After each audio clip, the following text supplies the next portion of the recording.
Pernah dengar soal pulau yang bentuknya kayak kapal perang? Bukan, ini bukan fiksi. Di lepas pantai Nagasaki, Jepang, ada siluet beton yang sunyi. Pulau ini namanya Hashima, dan ia menyimpan kisah luar biasa tentang kebangkitan, penderitaan, dan akhirnya keheningan total. Yuk, kita bongkar ceritanya. Coba deh lihat aja bentuknya dari jauh. Mirip banget kan sama kapal perang raksasa? Makanya julukannya ikonik banget, Gunkanjima, atau Pulau Kapal Perang. Tapi, kapal yang satu ini isinya bukan senjata. Isinya itu ribuan nyawa dan sejarah yang, rumit banget. Nah, ini yang bikin penasaran.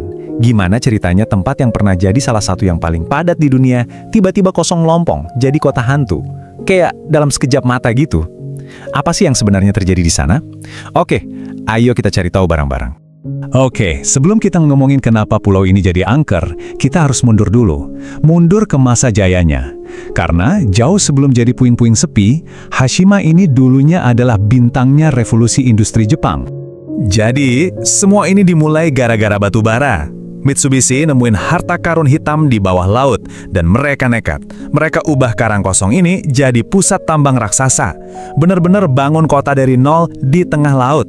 Dan populasinya gila banget. Puncaknya itu tahun 1959, ada lebih dari 5.000 orang tinggal di sana. Coba bayangin, di pulau yang luasnya aja nggak nyampe 1 km persegi. Ini 9 kali lebih padat dari Tokyo pada masa itu. Luar biasa. Dan jangan salah, ini bukan cuma camp penambang biasa loh. Hashima itu ibarat dunia kecil yang serba ada. Mereka punya apartemen beton yang kuat banget buat nahan topan, ada sekolah, rumah sakit, bahkan bioskop. Semuanya lengkap, tapi ya itu, dikelilingi lautan.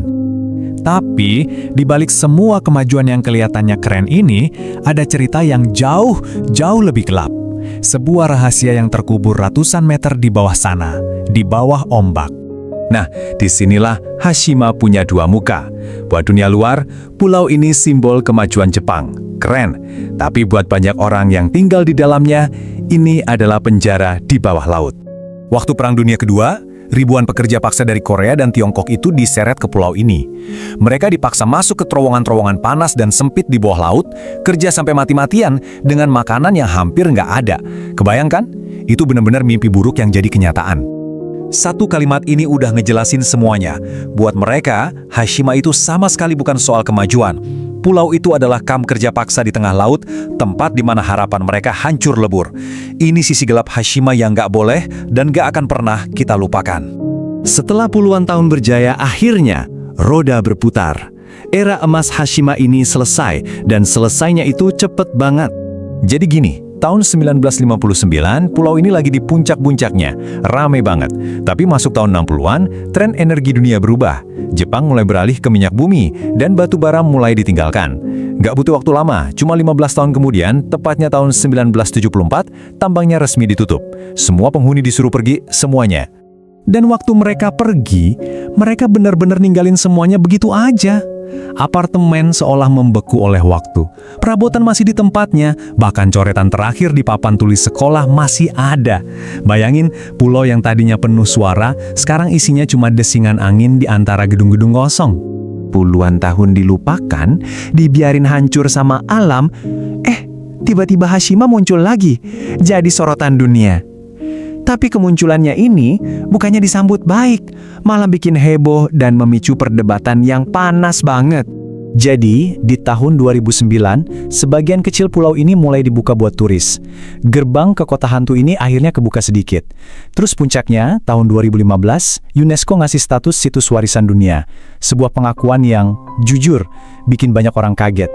Nah, disinilah masalahnya. Jantung kontroversinya tuh di sini. Hashima ini sebenarnya warisan apa?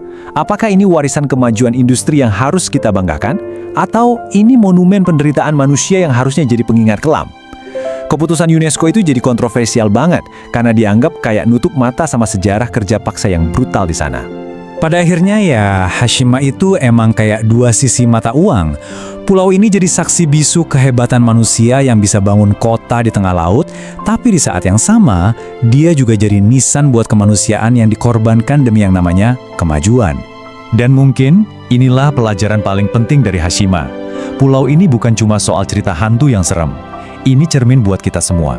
Di balik semua kemajuan, semua gedung tinggi, kita harus berani nanya, ini semua dibangun dengan biaya apa? Siapa yang berkorban? Karena kemajuan yang melupakan kemanusiaan pada akhirnya cuma akan ninggalin luka yang nggak akan pernah bisa sembuh.